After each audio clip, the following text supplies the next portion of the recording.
बाई तुझा आशीर्वाद मालिकेच्या आजच्या भागामध्ये आपल्याला असं पाहायला मिळत आहे की आता अवनी ही बाहेर येऊन बसलेली असते.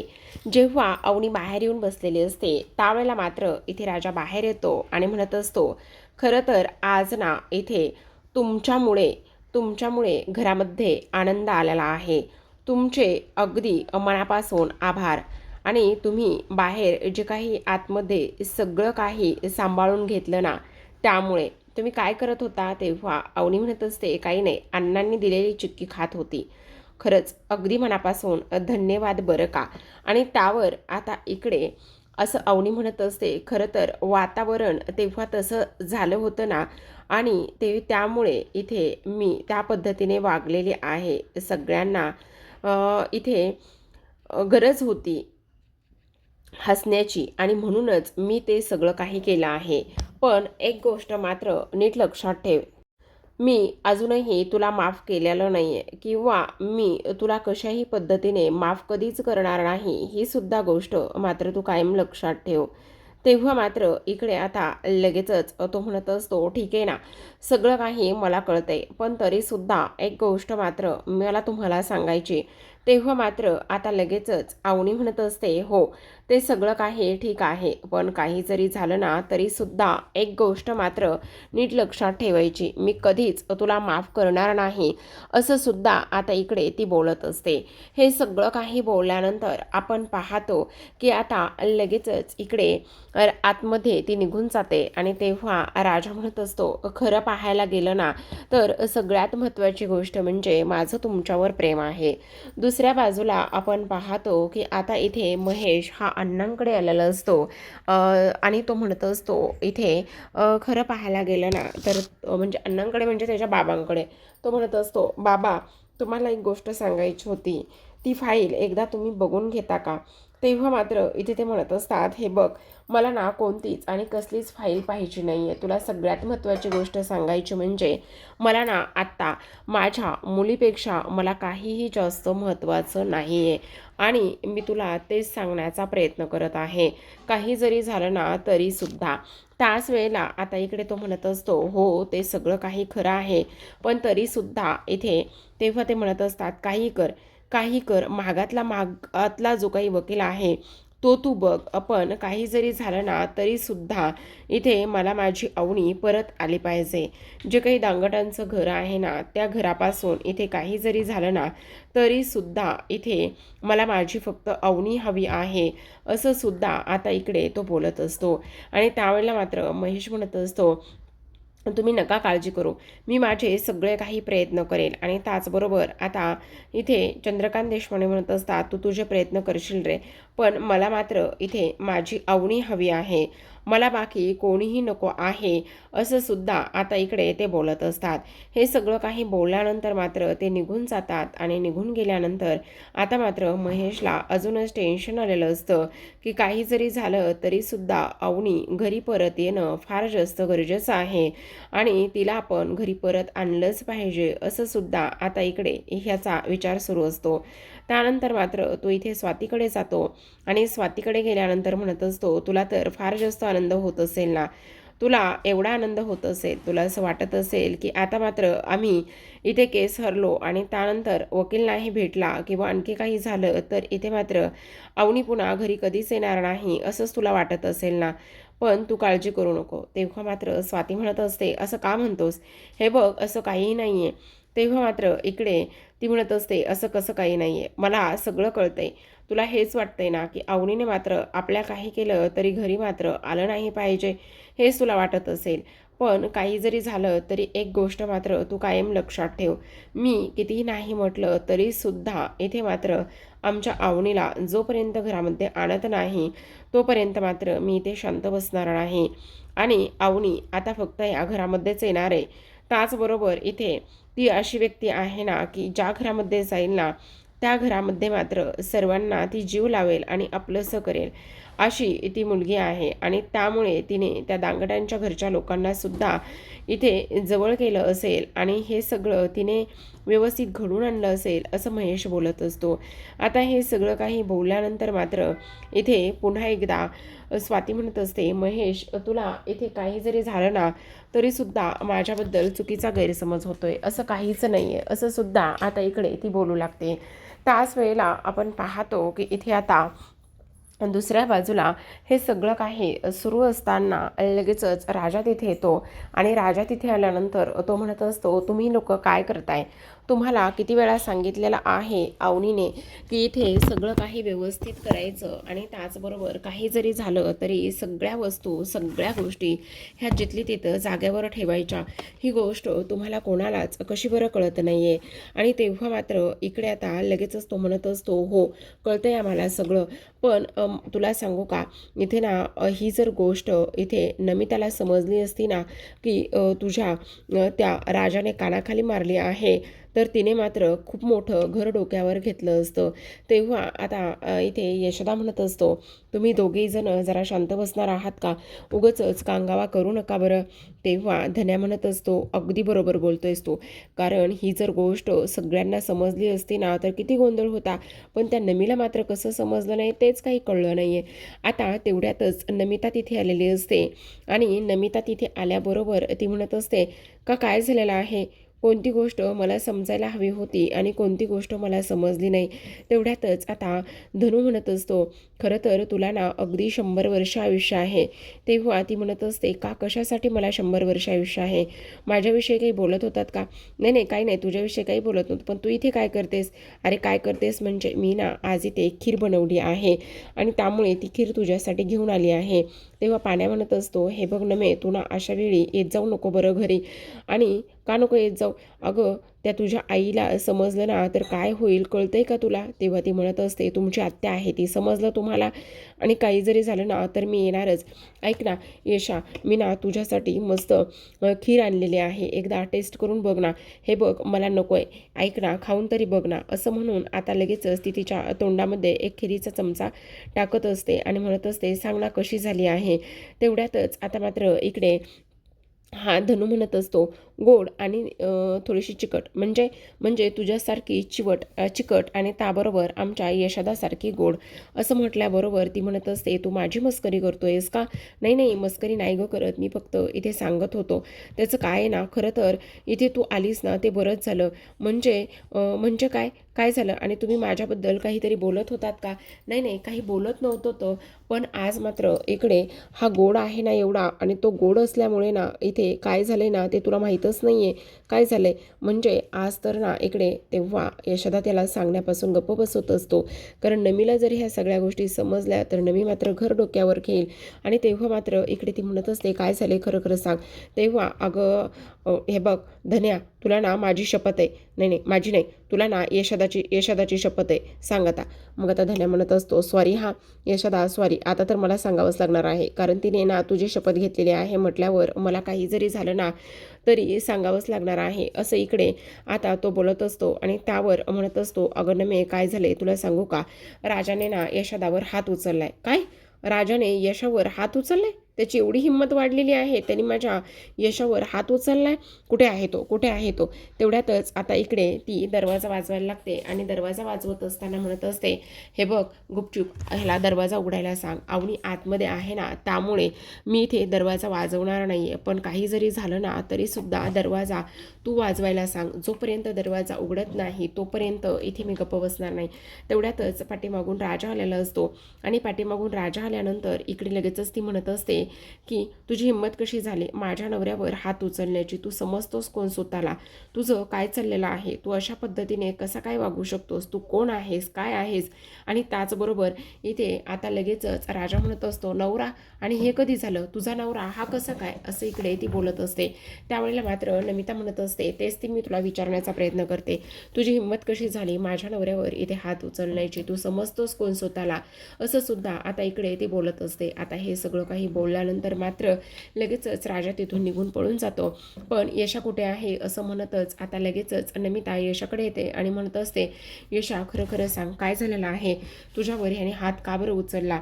तेव्हा तो म्हणत असतो, अगं ते सगळं काही चुकून झालेलं आहे, सगळ्या गोष्टी इथे खऱ्या खऱ्या नाही झालेल्या, तू काळजी करू नकोस ना. तेव्हा लगेच ती म्हणत असते, खऱ्या खऱ्या नाही झालेल्या म्हणजे नेमकं काय झालेलं आहे, खोटं सांगू नकोस मला, जे काही आहे ना ते सगळं खरं खरं सांग. मी तर ह्याला अजिबात सोडणार नाही, काही जरी झालं ना तरी मी ह्याला धडा शिकवल्याशिवाय राहणार नाही आहे, असं सुद्धा आता इकडे ती बोलत असते. आणि हे सगळं काही बोलणं सुरू असताना मात्र इकडे लगेचच नमिता म्हणत असते, याची हिंमत कशी झाली हे सगळं काही करण्याची, आता तर मी सोडणारच नाही. माझ्या नवऱ्याला याने हात उचलला आणि तेव्हा मात्र इकडे तो म्हणत असतो, अगं त्याने ते हे सगळं काही मुद्दामून नाही केलं, त्याच्याकडून ना ते सगळं काही चुकून झालेलं आहे, तू जरा ऐकून घे ना, त्याने हे मुद्दामून नाही केलं. मग आता नमिता म्हणत असते, म्हणजे मुद्दामून नाही केलं, कसं नाही केलं मुद्दामून, रेषा तुला खूप लागलंय का रे. तेवढ्यातच आता मात्र इकडे धन्या म्हणत असतो, आज ऐक ना नमे, तू आम्हाला कसं लहान असताना इथे लागलं तर पप्पी द्यायचीस त्याच्यावरती आणि लगेचच आमचं ते सगळं काही बरं व्हायचं, तू आत्तासुद्धा त्याच पद्धतीने कर ना, त्याच पद्धतीने तू इथे यशोदाला एक पप्पी दे ना, म्हणजे लगेचच त्याचं दुखणं जे आहे ना ते पूर्णतः इथे पळून जाईल आणि गायब होईल. आता मात्र लगेचच इकडे यशाला ती विचारत असते, कोणत्या गालावर लागलं. मग यशा म्हणत असतो, डाव्या गालावर लागलं. असं म्हटल्याबरोबर आता इकडे नमिता त्याच्याजवळ जाऊन उभी राहते आणि त्याच्याजवळ जाऊन उभी राहिल्यानंतर लगेचच आता इकडे त्याच्या गालावर किस करत असते आणि तिथून मात्र निघून जात असते. तेव्हा मात्र आता सगळेजण हसायला लागलेले असतात. हसायला लागल्यानंतर आता लगेचच इकडे हा यशोदा म्हणत असतो, ह्या ना इथे खरं तर ह्याला बघितलं पाहिजे पहिलं धन्याला. राजासुद्धा तिथे आलेला असतो. राजा तिथे आल्याबरोबर लगेचच इकडे त्याच्या हाताला धक्का लागत असतो आणि तेव्हा अवनी म्हणत असते, लागलं का रे तुला, खूप जास्त त्रास झालाय का. तेवढ्यातच आता पाण्या म्हणत असतो, वहिनी आत्ता कसं इकडे नमीने ना यशोदाला लागल्यावर किस केलं तसं तुम्ही सुद्धा इथे त्याच्या हातावर किस करू शकता. असं म्हटल्याबरोबर अवनी मात्र लाजते आणि त्यानंतर आतमध्ये ती निघून जात असते. आता ती तर निघून जाते, पण इकडे मात्र यशोदाला आता टेन्शन आलेलं असतं. यश विचार करत असतो, खरं पाहायला गेलं ना तर ह्या सगळ्या गोष्टी कशा झालेल्या आहेत आणि कशा पद्धतीने हे सगळं काही घडलं आहे हेच मला काही कळत नाही आहे.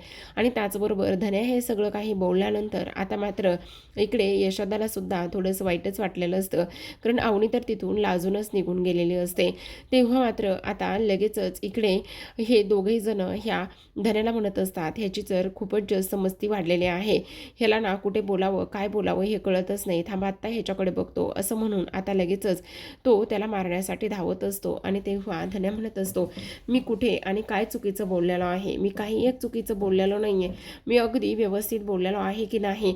असं म्हणून तो पळत असतो आणि ही लोक त्याला मारण्यासाठी धावत असतात. दुसरीकडे मात्र आता लगेचच राजाला अवनीने घेतलेली काळजी, त्याचबरोबर त्याला लागल्यानंतर तिचा जीव झालेला कासावीस, ह्या सगळ्या गोष्टी आता इकडे त्याला आठवू लागलेल्या असतात आणि तो विचार करू लागलेला असतो की खरं तर इथे अवनी माझी किती काळजी करते, आमचं नातं नेमकं कसं आहे. खरं तर माझं अवनीवर अगदी मनापासून प्रेम आहे, पण माझं प्रेम असून नेमकं उपयोग काय, अवनी मॅडमचं थोडी ना माझ्यावर प्रेम आहे, असा सुद्धा तो आता इथे विचार करू लागलेला असतो. तर आता मात्र प्रेक्षकांनो इकडे दुसऱ्या दिवशी सकाळची वेळ असते. दुसऱ्या दिवशी सकाळी मात्र अवनी छान अशी तयार झालेली असते आणि छान अशी तयार झाल्यानंतर आता ती म्हणत असते, देवाकडे प्रार्थना करत असते की आज मी बाहेर जाणार आहे, आज काही जरी झालं ना तरीसुद्धा इथे मला बाहेर जाऊन माझ्यासाठी एखादी रूम भेटते का ते मला पाहायचं आहे, असा अवनी विचार करत असते आणि देवासमोर उभी राहून देवाला नमस्कार करत असते, देवाकडे प्रार्थना करत असते की आज मात्र हे सगळं काही व्यवस्थित होऊ दे. असं म्हणून ती पर्स घेऊन बाहेर जाणार. तेवढ्यातच समोर मात्र तिला अण्णा काही जे हत्यार असतात ते हत्याराला धार लावताना दिसत असतात आणि धार लावताना दिसल्यानंतर अण्णा मनामध्येच बोलत असतात की एक घाव आणि 2 तुकडे नक्कीच ह्या सगळ्या गोष्टीमुळे होतील, असं सुद्धा ते बोलत असतात. आणि तेव्हा मात्र अवनी आता लगेचच तिला सुलू आत्याचं बोलणं आठवतं की कशा पद्धतीने इथे सुलू बोलली होती की ह्याने त्याच्या बायकोला म्हणजेच की लक्ष्मीला इथे मारलेलं आहे. आणि हे सगळं अवनीला आठवतं आणि ह्या सगळ्या गोष्टी अवनीला आठवल्यानंतर आता मात्र अवनी प्रचंड घाबरलेली असते आणि घाबरूनच आतल्या बाजूला जाते. तेवढ्यातच राजा तिथे यशोदा तिथे येतो आणि यशोदा म्हणत असतो, काय झालं, तुम्ही एवढ्या घाबरला का आहात? काही हवंय का तुम्हाला? तुम्हाला कोणी काही बोललं का? किंवा तुम्ही काही पाहिलं का? तेव्हा अवनी म्हणत असते, नाही नाही, काही नाही पाहिलं, असं म्हणून ती आतमध्ये जाते. आणि आतमध्ये गेल्यानंतर यशाला विचार येतो की नेमकं ह्यांना काय झालं असेल आणि ह्या एवढ्या का बरं घाबरल्या असतील, सगळं काही ठीक असेल ना, असा सुद्धा आता इथे तो विचार करत असतो. आता ह्या सगळ्या गोष्टींचा विचार केल्यानंतर आता मात्र इकडे लगेचच तो बाहेर येतो आणि बाहेर पाहायला लागतो की नक्कीच बाहेर काहीतरी आहे का, आणि बाहेर जर काही असेल तर नेमका अवनीने काय पाहिलं असेल, असा सुद्धा तो विचार करत असतो आणि बाहेर येत असतो. जेव्हा बाहेर येतो त्यावेळेला मात्र इथे आता लगेचच अण्णा हे अवजारे घासताना दिसत असतात. अण्णा अवजारे घासताना दिसल्यानंतर इथे लगेचच आता तो म्हणत असतो, काही बोललात का तुम्ही अवनीला? तेव्हा अण्णा म्हणत असतात, छे छे, मी असं काही बोललेलो नाही आहे. मी का आणि कशामुळे काय सुनबाईला बोलेल? मी कशाला काय बोलेल? नाही नाही. तेव्हा लगेच आता इकडे राजा म्हणत असतो, पण तुम्ही काही करत होतात का? मी कशाला काय करतो? मी तर ह्या माझ्या हत्यारांना धार लावत बसलेलो आहे. तेव्हा यशोदा म्हणत असतो, बरोबर, तुम्ही ह्याच्यामुळेच इथे अवनी घाबरलेले आहे. अण्णा, घरामध्ये एक सून आहे आणि घरामध्ये सून असल्यामुळे कसं वागायचं, काय करायचं, ह्या सगळ्या गोष्टींचा तुम्ही एकदा विचार करायला हवा की नाही? तेव्हा अण्णा म्हणत असतात, आता आणि मी काय केलंय? अहो अण्णा, ती किती घाबरलेली आहे, तुमच्या गोष्टी लक्षात येत आहेत का? तेवढ्यातच आता इथे हे सगळं काही सुरू असताना मात्र लगेचच यशोदा त्यांना तिथून उठवतो आणि उठवूनच दुसऱ्या बाजूला नेऊन बसवत असतो. कारण इथे जर बसला तर खूप मोठा प्रॉब्लेम होऊ शकतो, असं इकडे ते म्हणत असतात. त्याचसोबत आता अण्णा हे दुसऱ्या बाजूला जाऊन बसतात आणि त्यानंतर त्यांची धार लावायला सुद्धा आता इकडे ते घेत असतात. आता त्यांची धारीचं जे काही काम आहे ते इथे कंटिन्यू सुरू असतं. पण यश मात्र आतमध्ये निघून जातो. यश आतमध्ये निघून गेल्यानंतर आपण पाहतो की आता लगेचच इथे अवनी पुन्हा बघत असते की इथे काय झालेलं आहे म्हणून. आणि तेवढ्यातच आता हे पाहिल्यानंतर अण्णा म्हणत असतात, आता तू बाहेर ये, मी तुला पाहतोच. त्याच वेळेला आता इकडे अवनीला बाहेर जायचं असतं आणि अवनीला बाहेर जायचं असताना पुन्हा पाठीमागून इथे धनू येतो. धनू म्हणत असतो, काय झालेलं आहे? तुम्हाला काही हवंय का? आणि त्याचबरोबर तुम्हाला काही पाहिजे का? असं इकडे आता तो बोलत असतो. तेव्हा मात्र अवनी म्हणत असते, नाही नाही, काही नाही, खरं खरं सांगा, काय झालेलं आहे? तुम्हाला बाहेर जायचं आहे का? तेवढ्यातच आता इथे अवनी म्हणत असते, हो हो, मला ना इथे मंदिरामध्ये जायचं आहे. तेवढ्यातच धनू म्हणत असतो, तुम्हाला मंदिरामध्ये जायचं आहे ना, तर मग चला तुमच्यासोबत मंदिरामध्ये मी येतो, असं म्हणून आता ती म्हणत असते, नाही नाही, त्याची काही गरज नाही आहे, माझी मी जाईल ना मंदिरामध्ये. तेवढ्यातच आता इकडे तो म्हणत असतो, अरे तू आंघोळ केली नाही आहेस ना? मग आता तो म्हणत असतो, ठीक आहे, मी 5 मिनिटामध्ये आंघोळ करून येतो. तेव्हा अवनी म्हणत असते, नाही नाही, नको, मला उशीर होतोय. तेवढ्यात पुन्हा एकदा धनू म्हणत असतो, बरं ठीक आहे, अगदी 2 मिनिटात आंघोळ करून येतो. तेव्हा अवनी म्हणत असते, नाही तरी सुद्धा नको. तेव्हा धनू पुन्हा म्हणत असतो, बरं ठीक आहे, 0 मिनिटात आंघोळ करून आलो. तेव्हा अवनी म्हणत असते, ऐक ना धनू, आज नको, मला आज एकटीला मंदिरामध्ये जायचं आहे, प्लीज एकटीला जाऊ दे ना. असं म्हटल्याबरोबर आता इकडे तो म्हणत असतो, तुम्हाला एकटीला जायचं आहे का? बरोबर, ठीक आहे, काहीच हरकत नाही आहे, जा, तुम्ही एकट्या जाणार असाल तर काहीच हरकत नाही आहे, जा. आपण मी म्हटलं की मी आलो असतो. मग आता यशा म्हणत असतो, त्याला जर उशीर होणार असेल तर मी येऊ का तुमच्याबरोबर? तेवढ्यातच नाही, अवनी म्हणत असते, नाही नाही, त्याची काही गरज नाही आहे, मी माझी जाईल ना, काही गरज नाही आहे, मला ना आज एकटीलाच मंदिरामध्ये जायचं आहे, असं अवनी स्पष्टपणे बोलत असते. आता मात्र अवनी एकटीच मंदिरामध्ये जाणार आहे ही गोष्ट मात्र आपल्या यशोदाला काही केल्या पचत नसते. कारण अवनी आतापर्यंत अशी कधीच जात नाही एकटी कुठे बाहेर, आणि आज मात्र ती अशी एकटी बाहेर चाललेली आहे, ही गोष्ट मात्र इथे त्या सगळ्यांसाठी शॉकिंग असते. आता हे सगळं काही होत असताना तरीसुद्धा राजा मात्र समजून घेतो आणि यशोदा समजून घेतो. आणि समजून घेतल्यानंतर अवनीला म्हणत असतो, बरं ठीक आहे, तुम्हाला जर एकटेला बाहेर जायचं असेल तर तुम्ही बिंदास्त जाऊ शकता, काहीच इथे प्रॉब्लेम नाही आहे. तर आता प्रेक्षकांनो, इथे मात्र अवनी ही एकटीच बाहेर निघालेली असते आणि एकटीच बाहेर जाताना मनामध्ये विचार करत असते, आज मी बाहेर चाललेली आहे खरं, पण आज ना मला इथे यश मिळू दे. काही जरी झालं ना तरीसुद्धा इथे मात्र जे काही आहे ना ते सगळं काही व्यवस्थित होऊ दे. तेवढ्यात समोरून आवाज येतो. अण्णांनी मात्र इथे दत्तूच्या गळ्यावरती कुऱ्हाड धरलेली असते आणि ते म्हणत असतात, तुझी हिंमत कशी झाली माझ्या दारामध्ये केळीची साल टाकायची? तेव्हा दत्तू म्हणत असतो, मी नाही टाकली, ती वाऱ्याने उडून आलेली आहे. तेव्हा मात्र इथे सुलू आलेले असते आणि सुलू म्हणत असते, बघ पोरी, बघ बघ, तुझा सासरा कसा खुनी आहे. आहे आणि कसा इथे सगळ्यांना मारत आहे. बघ माझ्या भावाला मारायला निघालेला आहे. असं म्हटल्यानंतर दत्तू म्हणत असतो, तो तुझा भाऊ येईन, मी कोण आहे ग तुझा, बोल ना, सांग ना. मग आता इकडे मुद्दाम सुलू दाखवून देण्याचा प्रयत्न करत असते की हा कसा खुनी आहे आणि त्याचबरोबर हा कशा पद्धतीने इथे मारण्याचा प्रयत्न करत आहे. ह्या सगळ्या गोष्टी आता इकडे सुलू मात्र दाखवून देण्याचा प्रयत्न करत असते. तेव्हा मात्र अवनी घाबरलेली असते. आता मात्र हे सगळं काही इथे सुरू असताना इथे दत्तू म्हणत असतो, सोड ना मला, सोड ना मला. त्याच वेळेला आता इथे हे अण्णा म्हणत असतात, मी तर तुला सोडणारच आहे, पण त्याहूनही एक सगळ्यात महत्त्वाची गोष्ट मी तुला सांगतोय, काही जरी झालं ना तरी सुद्धा इथे माझ्यापासून आणि ह्या सगळ्या गोष्टीपासून 2 हात लांबच राहायचं, कळलं का तुला, नाहीतर जीव घेईल तुझा. तेवढ्यातच आता इकडे यशोदा आणि राजा हे अण्णांना थांबवण्याचा प्रयत्न करत असतात. पण अवनीला मात्र इथे खूप जास्त भीती वाटलेली असते, टेन्शन आलेलं असतं आणि ती प्रचंड घाबरलेली सुद्धा असते. तर आता प्रेक्षकांनो, आजच्या भागामध्ये एवढंच. उद्याचा भाग फार कमाल असणार आहे बरं का, कारण उद्याच्या भागामध्ये आपल्याला असं पाहायला मिळतंय की आता जेव्हा अवनी बाहेरून घरी येते त्यावेळेला आता इकडे ती राजाला आणि त्याचबरोबर यशा ह्या दोघांना सुद्धा स्पष्टपणे सांगत असते की मी आज बाहेर गेले होते, पण मी बाहेर मंदिरामध्ये नाही, तर मी रूम पाहायला गेले होते, कारण मी ह्या घरामध्ये जास्त दिवस नाही राहू शकत आहे आणि मी रूम पाहायला गेले होते. जर मला आता ती रूम भेटली तर मग सगळं काही व्यवस्थित होईल, असं इकडे ती बोलत असते. आता हे सगळं काही अवनीच्या तोंडून ऐकल्यानंतर यशोदाला आणि त्याचबरोबर राजा त्या दोघांना सुद्धा फार मोठा धक्का आणि फार मोठं टेन्शन इथे आलेलं असतं की खरंच अवनी जर ह्या घराला सोडून गेली तर काय होणार आहे, कारण ह्या घराला अवनीची सवय लागली होती आणि आता मात्र अवनी सोडून जायचा विचार करत आहे. आता इथे राजा येतो आणि राजा म्हणत असतो, मी जर तुम्हाला म्हटलं तुझी ना छोड के जाओ तर मग तुम्ही काय कराल. तेव्हा अवनी म्हणत असते, जर तू मला सगळ्या गोष्टी खऱ्या आणि सत्य सांगितलंस ना तर मी सोडून जायचं की नाही ह्या सगळ्या गोष्टींचा एकदा विचार करेन, असं अवनीने आता इकडे राजाला अट घातलेली असते. तर आता प्रेक्षकांनो, अवनीसाठी राजा नेमकं खोटं आणखी बोलेल का, किंवा जे काही खोटं बोललेलं आहे त्या सगळ्या गोष्टी इथे तो खऱ्या सांगेल, हे पाहणं फार इंटरेस्टिंग आहे. तर पाहत रहा बाई तुझा आशीर्वाद. भेटूयात